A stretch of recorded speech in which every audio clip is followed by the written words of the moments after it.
Boa noite. Vamos pegar as nossas Bíblias, abri-las em 1 Reis 8, versículo 27. 1 Reis 8, versículo 27. Continuando nossa série de mensagens sobre o cardiograma real, falando sobre os corações dos reis. Hoje falaremos sobre um coração elevado.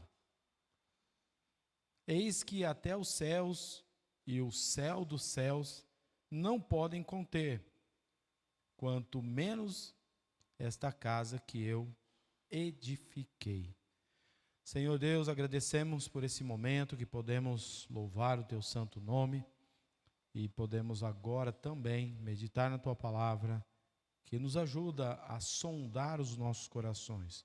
Pedimos que o Senhor nos ajude através desses personagens históricos que o Senhor deixou na Tua palavra, para podermos aprender como poder sondar os nossos corações com esses diagnósticos espirituais que precisamos fazer. Pedimos isso e agradecemos em nome de Jesus. Amém.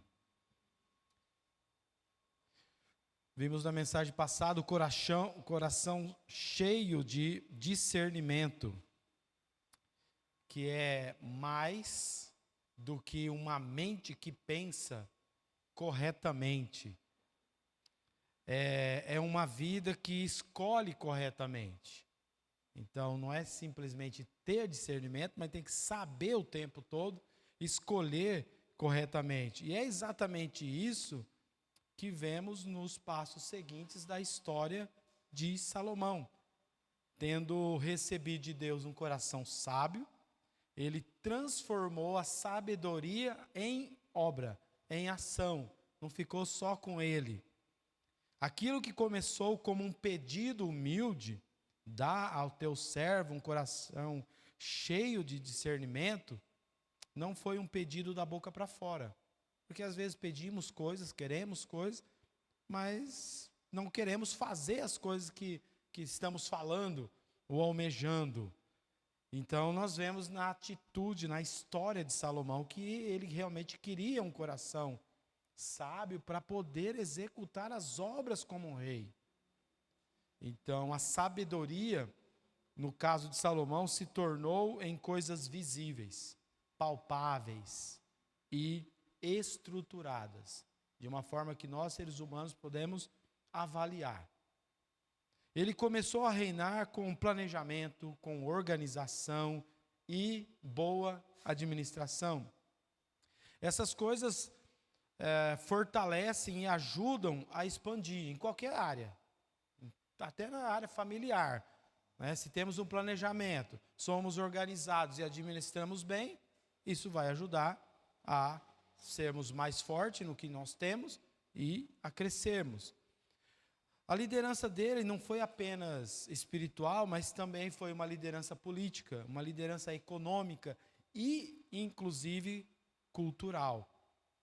Ele influenciou o mundo, pessoas queriam ouvir a respeito da sabedoria dele. Salomão entendeu que a sabedoria não era apenas para responder enigmas, porque quando pensamos em sábios, são aqueles que podem dar respostas a coisas difíceis, como no caso de enigmas, ou resolver disputas em algumas situações, disputas judiciais ou coisas complicadas, e ele ter sabedoria para dar a resposta correta. Ele sabia que não era apenas para isso, era para servir, para construir um reino, para gerar prosperidade, não só ali para a administração dele, mas para o povo que ele estava reinando, também ser um povo próspero, né? Para manter a paz, porque se você administra bem, tem recursos, você consegue manter a paz do seu país, e, finalmente, para refletir a glória de Deus em cada área da vida. Então era para isso que ele queria sabedoria. Era algo intencional, para realizar coisas.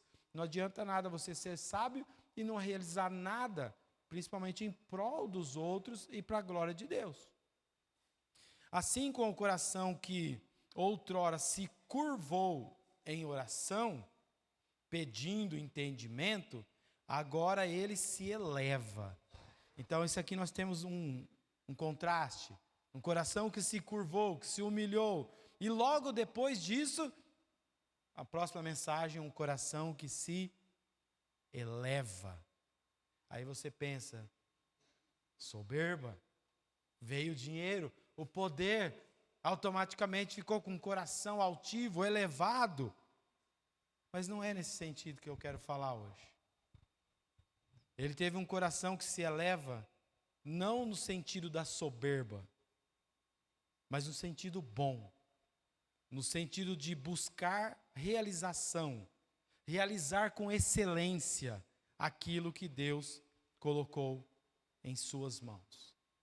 Então, um coração que se eleva é algo bom quando fazemos da forma correta. E é nesse estágio que encontramos Salomão, um rei cujo o coração ainda estava saudável.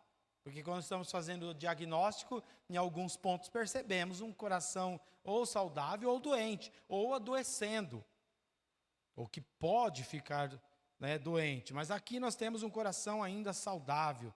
E esse coração saudável se elevou, mas se elevou na direção correta. Um coração que usava tudo o que recebeu, os dons, sabedoria, poder e influência, para algo grandioso, glorificar a Deus e consolidar o povo de Israel como luz entre as nações. Então o coração dele se elevou no sentido certo, para usar todas as coisas boas que Deus tinha dado para ele, para um propósito maior. E é sobre esse coração elevado nesse sentido, que ainda era saudável, que vamos debruçar hoje à noite. Quando o coração se eleva para o bem. O reinado de Salomão chegou ao ápice com paz, prosperidade, projeção internacional. Essa projeção todas essas coisas elevaram Israel a uma condição jamais experimentada antes. Então o coração dele elevado elevou Israel junto. As fronteiras estavam protegidas.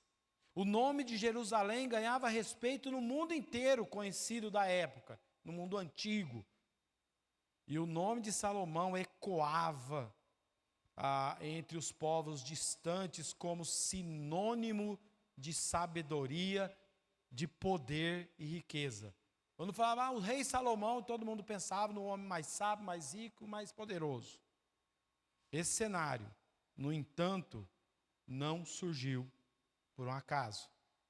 Ele foi cuidadosamente construído sobre os alicerces que seu pai Davi havia deixado.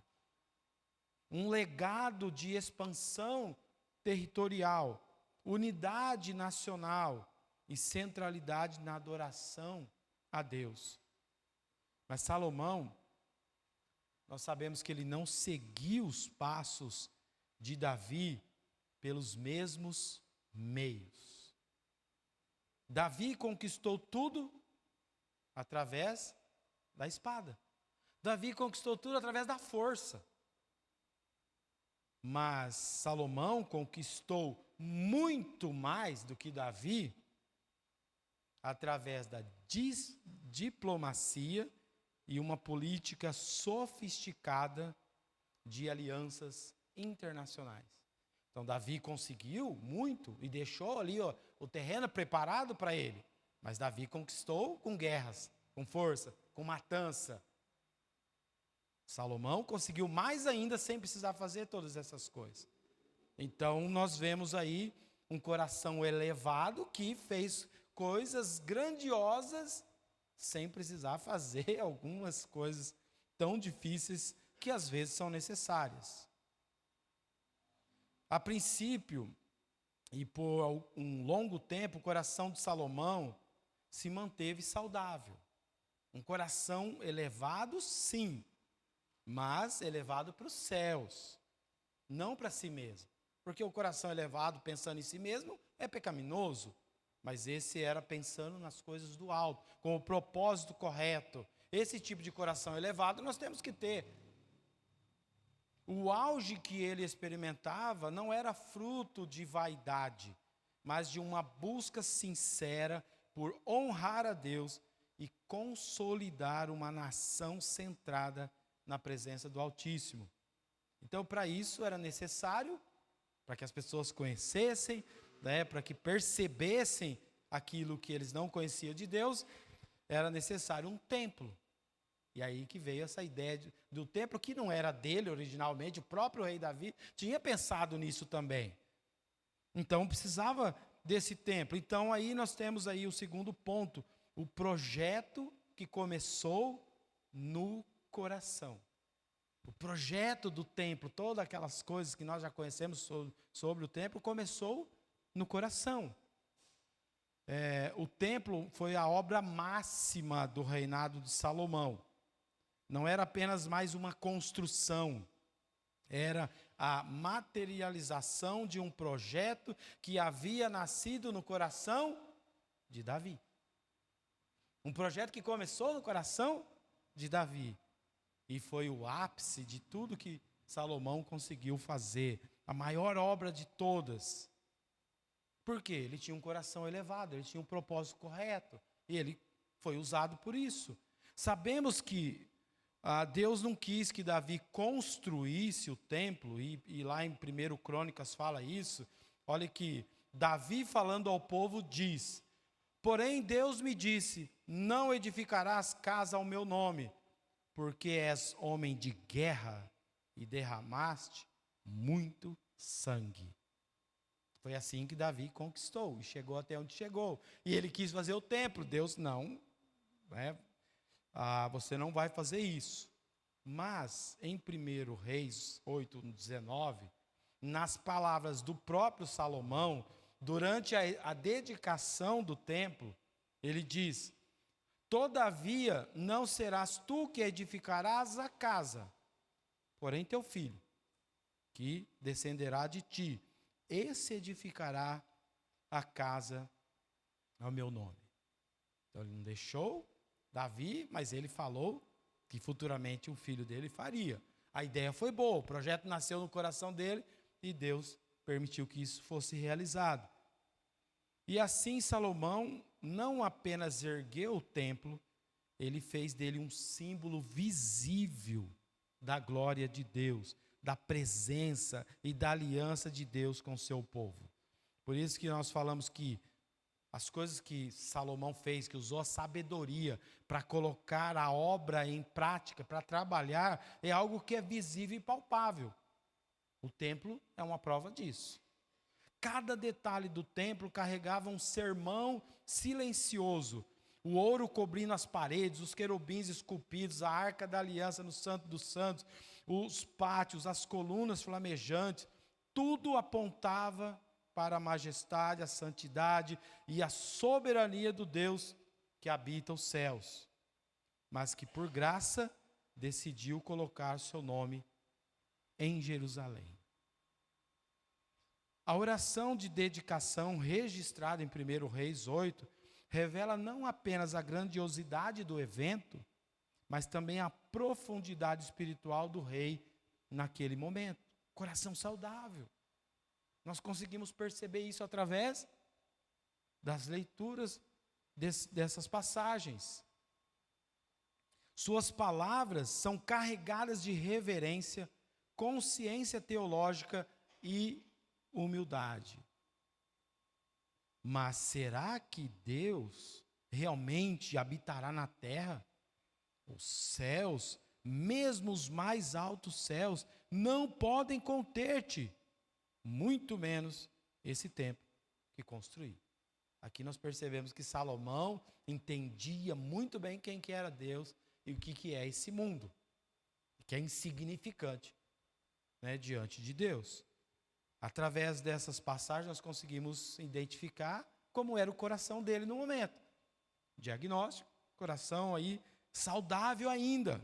Salomão compreendia com clareza que aquele edifício não era um confinamento da presença divina, mas um sinal da aliança, um lembrete constante de que Deus, embora infinitamente grande, se dispõe a habitar no meio de um povo pequeno. Esse fato fez com que a nação se destacasse no mundo. E era para ser assim até hoje, se não pecassem, se não desobedecessem. Era para ser a nação principal do mundo até hoje. Um dia vai voltar a ser. Isso é certo. Mas eles perderam esse privilégio, mas na época de Salomão, eram. E aí nós podemos ir para o nosso terceiro ponto, o auge da nação de Israel. A prosperidade não estava limitada à esfera espiritual. A própria organização do reino refletia um coração que buscava sabedoria prática. Salomão havia construído uma estrutura administrativa robusta, um exército bem equipado, uma rede de cidades fortificadas, um sistema econômico interligado com as principais rotas comerciais do mundo antigo. Israel vivia em um tempo de paz. Mas sabe por que vivia num tempo de paz? Porque a paz era mantida pela força. Força militar. Força do dinheiro que ele tinha. Então, quem queria se intrometer com eles? Então, existem países hoje, os Estados Unidos, por exemplo, tem muitos que querem destruir, mas não conseguem destruir, por quê? Porque tem força, tem poder. Era o que acontecia aqui. Israel vivia em tempo de paz na época de Salomão, mas uma paz forçada.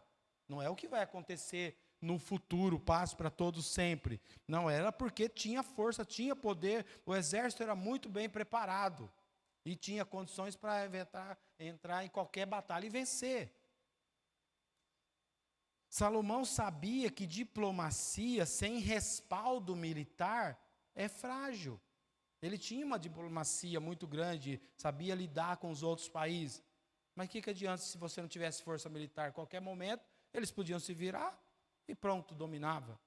Então ele tinha tudo. A administração dele fechava todos os pontos.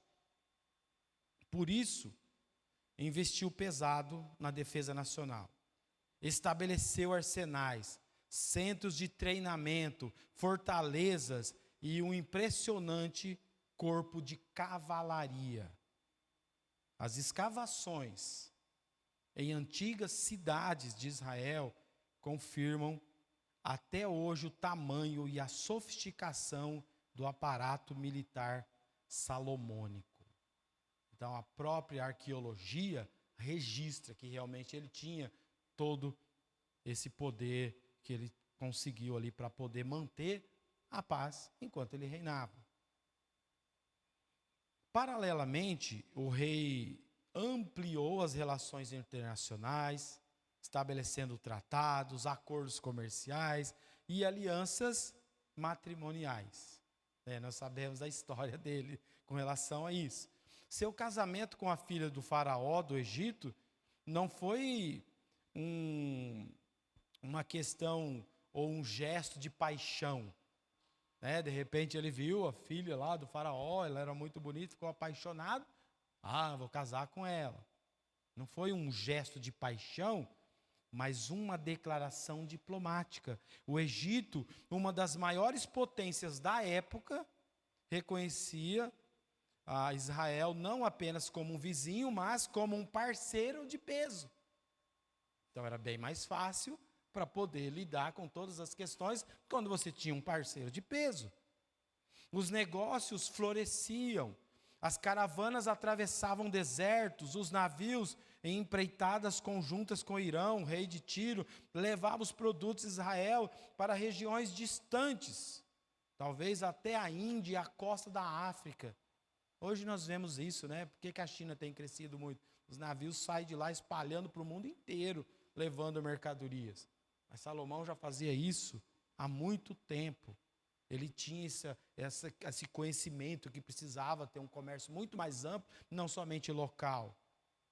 Então, mineração, metalurgia, agricultura, comércio de cavalos e de carros de guerra, tudo gerava riqueza, em proporções nunca vistas antes.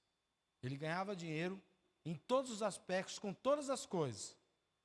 O texto bíblico resume com uma imagem poética.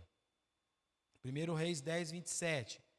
O rei tornou a prata tão comum em Jerusalém como pedras. Isso aqui resume o poder que ele chegou, a riqueza que era aquele país. Que era como se tivesse pedra no chão, era prata. As pessoas chutavam, porque tinha demais. Tudo isso era resultado de uma sabedoria colocada em prática. Não adianta pedir sabedoria para Deus se você não quer colocar em prática. Temos que pedir a sabedoria para Deus e colocar em prática. Ter um coração elevado, porque às vezes as pessoas querem a sabedoria, mas tem um coração medíocre.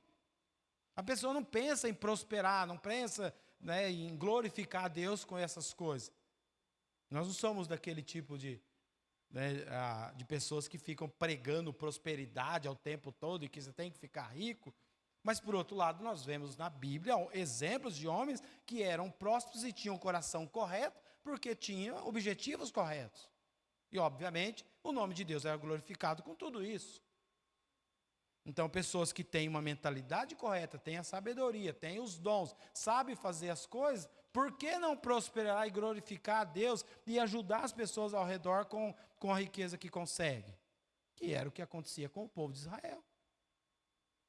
Então, um coração elevado no sentido correto é bom. Isso nos leva para mais uma coisa. Uma cultura sob a sombra da sabedoria. A glória do reino não era apenas material, era também cultural. E nesse tempo que Salomão se dedica a outra obra monumental, o legado literário da sabedoria. Mais de 3.000 provérbios são atribuídos a ele. Ditados, máximas, reflexões que formariam a espinha dorsal da sabedoria hebraica. Além disso, de sua pena saem textos poéticos e filosóficos, como o Cântico dos Cânticos, que é uma celebração do amor, e Eclesiástico, um tratado quase existencialista sobre os limites e a vaidade da vida, mas é no livro de Provérbios que talvez possamos enxergar o verdadeiro coração de Salomão nesse período. Um coração preocupado com a formação de um povo sábio, justo e temente a Deus. Quando lemos Provérbios, nós percebemos isso, que temos que buscar a sabedoria, que temos que procurar ser justos e, acima de tudo, temer a Deus. Fica claro nesses escritos dele. Salomão transformou sua sabedoria em obra literária. Ele escreveu, além dos livros de Provérbios, Eclesiastes e Cantares, 2 salmos. Pensando bem em tantas coisas, né? Só escreveu 2 salmos, o 72 e o 127. Esses 2 são os únicos da coleção de 18 que ele escreveu, que foram considerados canônicos. Então ele escreveu 18, mas só 2 foram colocados na Bíblia, que foi considerado como inspirados mesmo por Deus, canônicos. Os outros não, simplesmente como está nos livros apócrifos. Esses salmos dele, esses 2 fazem parte da Bíblia e não devem ser confundidos com os outros da coleção de poemas apócrifos, também chamados de Salmos de Salomão, que não pertencem à Bíblia. Os 2, além de tudo que ele escreveu, dos Salmos só tem esses 2 aí, o 72 e o 127. E aí nós chegamos ao diagnóstico. Um coração elevado. Um coração sadio. Até aqui nesse ponto, elevado e sadio. Olhando esse cenário, o diagnóstico espiritual do coração de Salomão é sem dúvida positivo. Ainda era saudável, elevado nas conquistas, na diplomacia, na riqueza e na cultura. Mas também um coração que até esse ponto permanecia alinhado com o propósito de glorificar a Deus. Naquele dia em que a glória do Senhor encheu o templo, o fogo desceu dos céus, consumindo os holocaustos, Salomão estava exatamente onde o seu coração deveria estar, de joelhos, mãos erguidas, declarando que nem os céus dos céus poderiam conter o Deus de Israel. E que aquele templo, por mais belo e grandioso que fosse, não passava de um símbolo pequeno diante da majestade do Deus Altíssimo. Portanto, era um coração elevado na medida certa, elevado aos olhos dos homens, mas prostrado diante de Deus. Conclusão desse diagnóstico feito aí do coração de Salomão nessa altura da vida dele, é quando o auge começa a produzir sinais de risco. Contudo, se olharmos aí com mais atenção, aquilo que eu falei na mensagem passada, há pequenas concessões que não podem ser ignoradas, que às vezes ignoramos nas nossas vidas. Isso pode, isso não tem problema, não é tão, não vai causar tanto problema. E essas pequenas concessões, nós sabemos aonde que chegou Salomão. Pequenas, quase imperceptíveis, mas presentes. A pressão, coisas aqui, né, presentes no reino dele, só para citar. A pressão fiscal sobre o povo. Pequena coisa ali, né, colocando uma pressão, uma carga tributária sobre o povo. O recrutamento forçado para obras públicas. As pessoas tinham que trabalhar, mesmo não querendo, recrutado, sem liberdade. As alianças matrimoniais excessivas e uma crescente dependência de riquezas externas são sinais de que algo, ainda que discretamente, começava a adoecer o coração do rei. O coração ainda não estava doente, mas há sintomas pré-clínicos. A semente da autossuficiência germinava silenciosamente. O problema não era o ouro, nem as carruagens, nem os palácios, nem sequer o poder que ele chegou a ter. O problema, como sempre, era o que tudo isso fazia com o coração dele. Salomão ainda se mantinha em posição, usando aqui uma linguagem médica, porque estamos falando de cardiograma, né, uma posição ortostática. Aí você fala, que é essa posição ortostática? É só você lembrar da posição supina e da posição prona. Supina quando fica deitado, né, até para fazer os exercícios, é posição supina quando a pessoa está assim na cama, prona, barriga para baixo, e ortostática, orto é reto. E estático quer dizer que permanece. Então, a posição, ele permanecia numa posição ortostática, ou seja, ele permanecia em pé diante do mundo. Olhando, retinho diante do mundo. Mas, mais importante ainda, era a posição genuflexa diante de Deus. Aí agora, quem já foi lá em Bebedouro e viu eu fazer a pergunta, o que significa essa madeirinha atrás do banco aí? Qual que é o nome dessa madeirinha aí para o povo ajoelhar? né? Porque eu aprendi isso lá com o pastor César. Ele falou, sabe o nome desse negócio aí, essa madeira? Não sei. É genuflexório. Genuflexório é aquela madeira que fica atrás onde as pessoas ajoelham. Porque geno é joelho, né? E flexo é dobrar-se. Então, genuflexório é onde você dobra o joelho. Então, voltando aqui, né?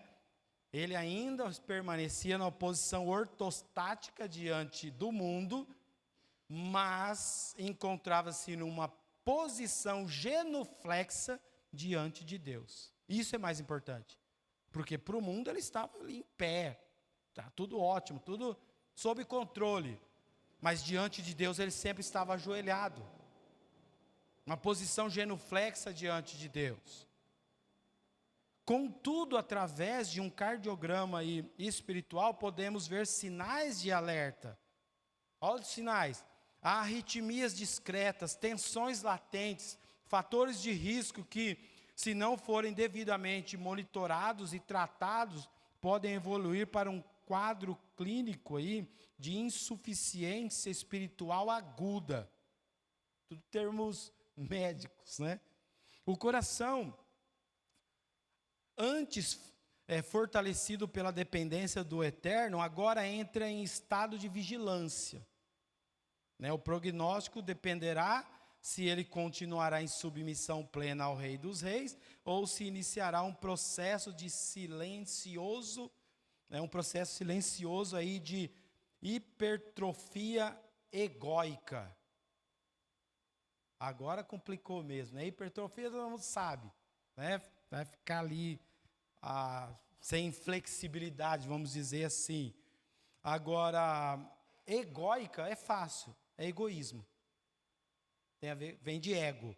Então, uma hipertrofia, quando o coração fica doente, poderia estar começando um processo ali no coração dele de hipertrofia egóica. Chega no ponto que a pessoa fica tão egoísta, pensando tanto em si mesmo, que as coisas estão acabando, está tendo tanto problema, e ele continua, coração duro, fazendo as coisas que ele quer fazer.